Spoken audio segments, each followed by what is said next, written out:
Hello. कौन? जिस number पे आपने कॉल किया है वो अभी स्विच ऑफ है। कृपया थोड़ी देर बाद डायल करें। Thank you. चलिए आज एक कहानी सुनाता हूँ जिस कहानी का नाम है ईश्वर अच्छा ही करता है।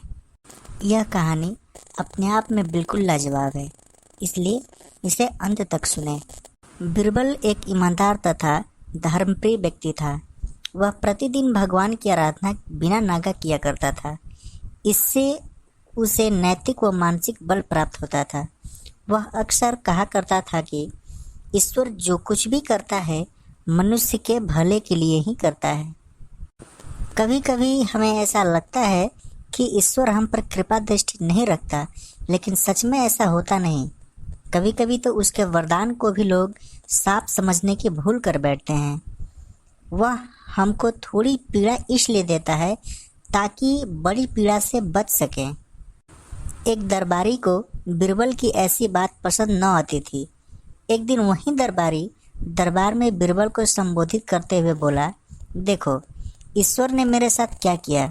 कल शाम को जब मैं जानवरों के लिए चारा काट रहा था तो अचानक मेरी छोटी उंगली कट गई। क्या अब भी तुम यही कहोगे कि ईश्वर ने मेरे लिए अच्छा ही किया है?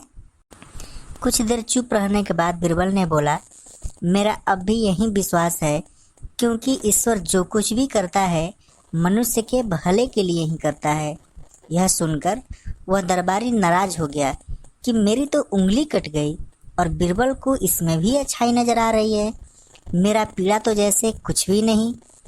कुछ अन्य दरबारियों ने भी उसे सुनकर सुर में सुर मिला दिया। तभी बीच में हस्तक्षेप करते हुए बादशाह अकबर बोले, बीरबल हम भी अल्लाह पर भरोसा रखते हैं, लेकिन यहाँ तुम्हारी बात से सहमत नहीं। इस दरबारी के मामले में ऐसी कोई बात दिखाई नहीं देती जिसके लिए उसकी तारीफ की जाए। बीरबल मुस्कुराता हुआ बोला, ठीक है जनाबना, अब समय ही बताएगा। 3 महीने बीत चुके थे। वह दरबारी जिसकी उंगली कट गई थी घने जंगल में शिकार खेलने निकला हुआ था।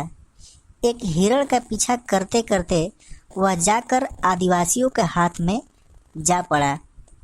वे आदिवासी अपने देवता को प्रसन्न करने के लिए मानव बलि में विश्वास रखते थे, अतः वे उस दरबारी को पकड़कर मंदिर में ले गए बलि चढ़ाने के लिए।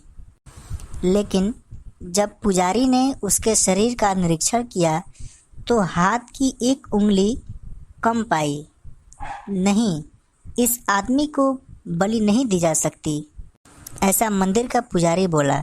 यदि 9 उंगली वाले आदमी की बलि चढ़ा दिया गया तो बजाय प्रसन्न के बहुत क्रोधित हो जाएंगे हमारे देवता। अधूरी बलि उन्हें पसंद नहीं। हमें महामारियों, बाढ़ एवं सूखे का प्रकोप झेलना पड़ सकता है, इसलिए उन्हें छोड़ देना ही उचित होगा। और उस दरबारी को मुक्त कर दिया गया। अगले दिन वह दरबारी दरबार में जाकर बीरबल के सामने रोने लगा। तभी बादशाह भी दरबार में आ पहुँचे और उस दरबारी को बीरबल के सामने रोता देख हैरान रह गए।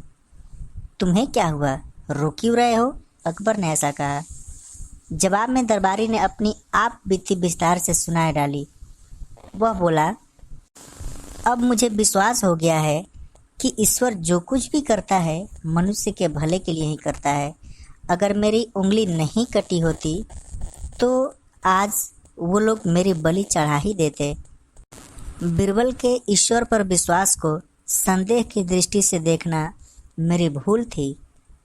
अकबर ने मंद मंद मुस्कुराते हुए दरबारियों की ओर देखा जो सिर झुकाए चुपचाप खड़े थे। अकबर को गर्व महसूस हो रहा था कि बीरबल जैसा बुद्धिमान उसके दरबारियों में से एक है। तो दोस्तों, ये कहानी यहीं समाप्त होती है और हमारे लिए एक सबक छोड़ जाती है। हमें हमेशा ईश्वर पर भरोसा रखना चाहिए, विश्वास रखना चाहिए, और ईश्वर जो कुछ भी करता है मनुष्य के भले के लिए ही करता है। ऐसे ही और रोचक और ज्ञानवर्धक कहानियाँ सुनने के लिए इस चैनल को सब्सक्राइब करें। Satya educational and funny video. Thank you.